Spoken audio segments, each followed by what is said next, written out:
지금 현재로서는 불가능한 일이 되어버렸지만 해외여행을 자유롭게 다닐 때는 우연히 만난 한국인이 그렇게 반가울 수 없습니다.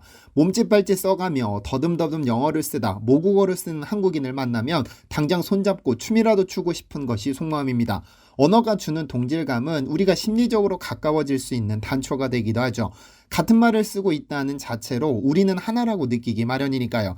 매년 전 세계 언어 순위를 발표하는 학술지 에스놀로그에 따르면 현재 전 세계에서 사용하는 언어 수는 7,319개라고 합니다. 70억 명이 넘는 인구 중 8천만 명가량이 한국어를 쓰는데 이제 그 숫자가 좀 더 많아져야 할지도 모르겠습니다. 왜냐하면 스리랑카와 인도 남부 지역에는 2000년째 한국어를 쓰는 사람들이 살고 있으니까요.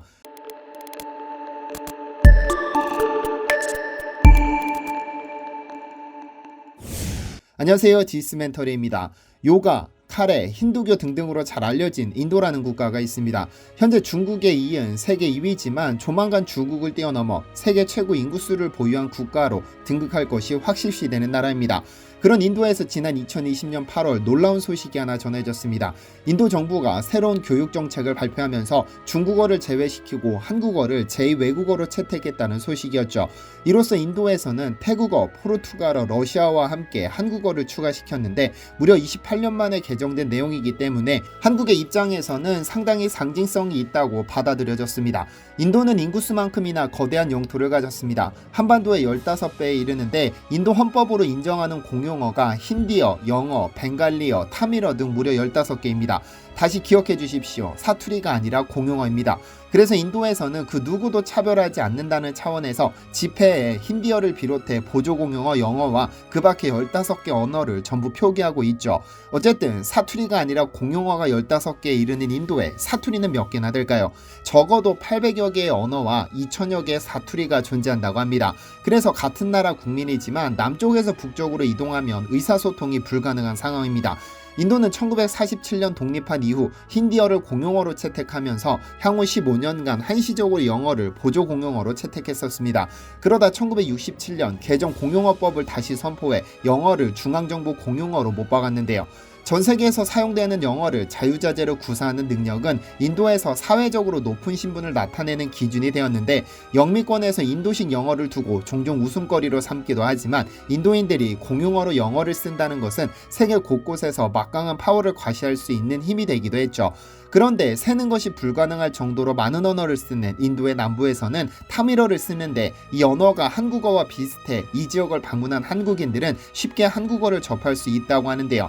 무슨 일이 있었길래 한국어와 비슷한 언어가 인도 남부에서 쓰이고 있는 것일까요? 지난 2012년에 개봉한 라이프 오브 파이라는 영화가 있습니다. 미국에서 제작된 영화이지만 인도인을 주인공으로 한 이 작품은 태평양 한가운데서 살아남은 소년과 호랑이가 겪은 보면서도 믿을 수 없는 227일간의 생존 여정을 그린 이야기입니다. 세계적인 스테디셀러 얀 마텔의 파이 이야기를 영화화한 작품이죠. 뛰어난 영상미와 철학적인 메시지를 통해 대중성과 작품성을 모두 잡은 작품으로 호평받았는데요. 제85회 아카데미 시상식에서는 11개 부문에 노미네이트되어 감독상, 시각효과상, 촬영상, 음악상 등을 수상하기도 했습니다. 그런데 이 작품에서 주인공 파이가 동물들을 데리고 캐나다로 떠나던 중 거친 폭풍우를 만나 태평양 한가운데서 배가 침몰하게 됩니다. 벵가로랑의 리처드 파커와 단둘이 살아남게 된 그는 간신히 구명보트에 의지해 살아남았는데 눈도 뜨기 힘든 비바람을 맞으며 그는 눈물을 삼키며 애타게 아빠와 엄마를 찾는데요. 영상을 잠시 보실까요? 놀랍게도 파이는 인도어로 아빠 엄마를 부르는데 정확한 한국어로 아빠와 엄마를 사용하고 있습니다. 미국에서 만든 인도 영화에 느닷없이 한국어가 들린다는 점에서 한국인들에게는 색다른 즐거움을 선사했는데요. 그런데 실제로 인도 남부 지역에 가면 타밀어를 공용어로 사용하는데 이 언어가 특히 한국어와 상당히 유사합니다. 아빠를 부를 때 아빠라고 사용하거나 엄마를 부를 때 암마라고 쓰거나 엉덩이를 꿍기라고 쓰는 등 상당히 비슷한 단어들이 많습니다. 아빠 또는 엄마라는 단어는 아이의 구강구조상 가장 빨리 배울 수 있는 소리이기 때문에 그렇게 된다 하더라도 궁둥이와 비슷한 꿍디를 쓴다거나 아프다를 아파라고 쓰는 것은 그 유사성이 상당히 깊죠. 아래에서 좀 더 자세히 보기는 하겠으나 한국의 대표적인 비교 언어학자 고 강기룬 박사는 고대사의 비교 언어학적 연구라는 책을 통해 드라비다어와 한국어 사이에는 1000개가 넘는 유사한 단어들이 존재함을 주장했습니다. 몇몇 단어를 좀 볼까요? 한국어 언니는 타밀어 안니로, 꼬마는 꾸마르, 하나는 아나, 둘은 두, 셋은 셋, 변은 비야, 쌀은 사할, 몽땅은 못땅, 왔다는 완당, 우람하다는 우람, 어머머는 아마마, 조곤조곤은 곤조곤조, 윷놀이는 윷놀이, 제기차기는 제기놀이, 쥐불놀이는 추불놀이로 사용하는 등 한두 개 단어에서 그치는 것이 아니라 누구나 세월이 흐르면서 자연스럽게 변형된 것이다라고 인정할 만큼 싱크로율 100%에 가까운 유사한 단어들이 상당히 많은데요.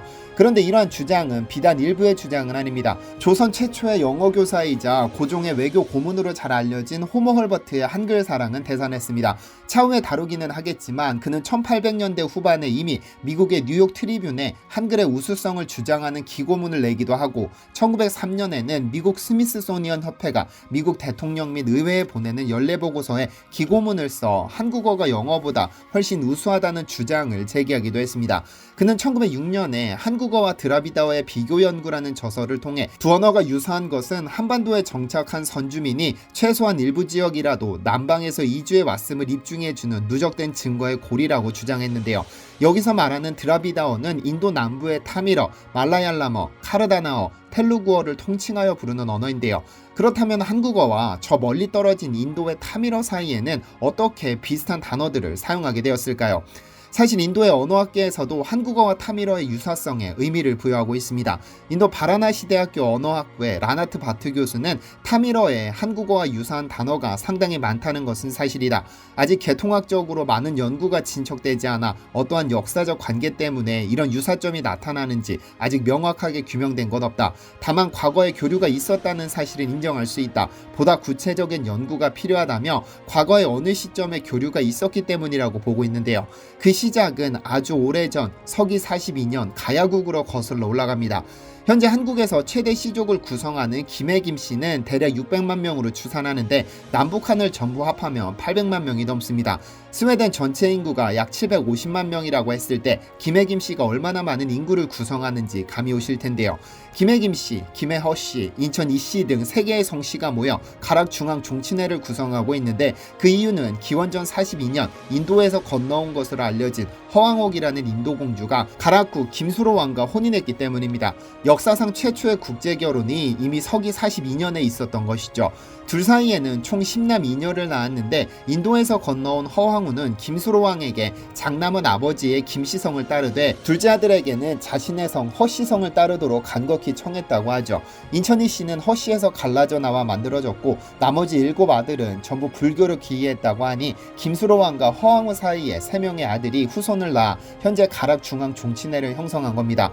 사실 많은 한국인들이 한국인은 단일민족, 순수혈통이라는 자부심을 가지고 있지만 이는 사실이 아닙니다. 국어사전 역시 한국인이란 대한민국 국적을 가진 사람이나 한민족의 혈통을 가진 사람이라고 언급하고 있는데 현재 한국인이라고 부르는 우리는 단일민족이 아닙니다. 이미 고려시대부터 전체 인구의 8.4%가 외국인이라는 조사 결과도 있고 이미 서기 42년 김수로 왕은 인도에서 건너온 허황우와 국제결혼을 했습니다.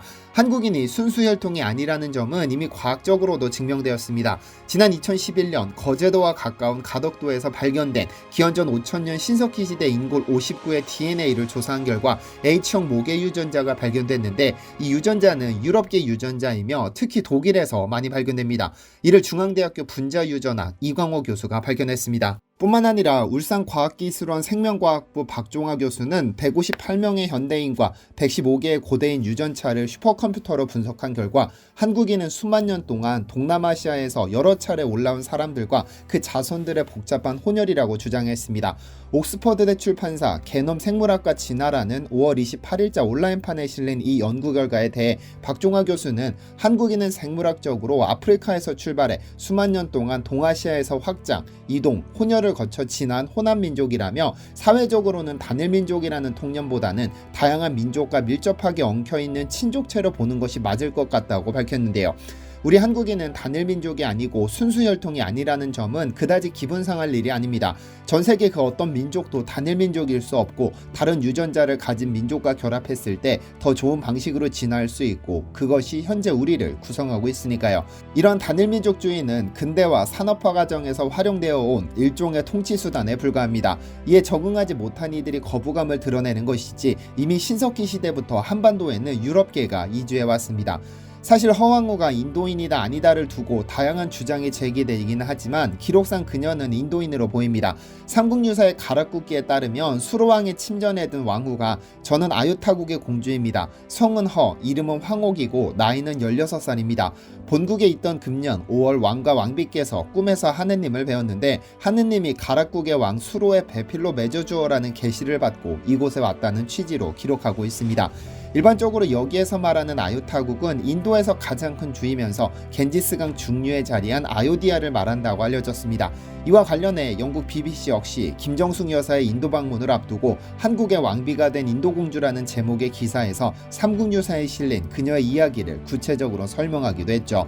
사실 이 타밀어와 한국어 중 천여 개의 단어가 단지 비슷하다고 해서 타밀어와 한국어의 뿌리가 같다고 주장하는 것은 억지일지도 모릅니다. 2000년 후에 이런 논란이 있을지 모르니 아유타국의 공주 허황옥의 몸종을 시켜 하나하나를 녹화하거나 스마트폰으로 그녀의 증언을 남겨둘 수도 없는 일이니까요.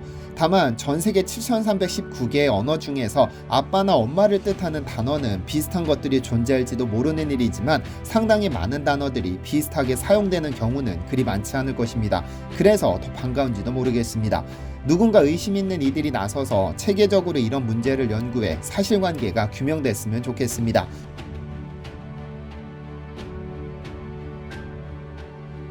시청해주셔서 감사합니다.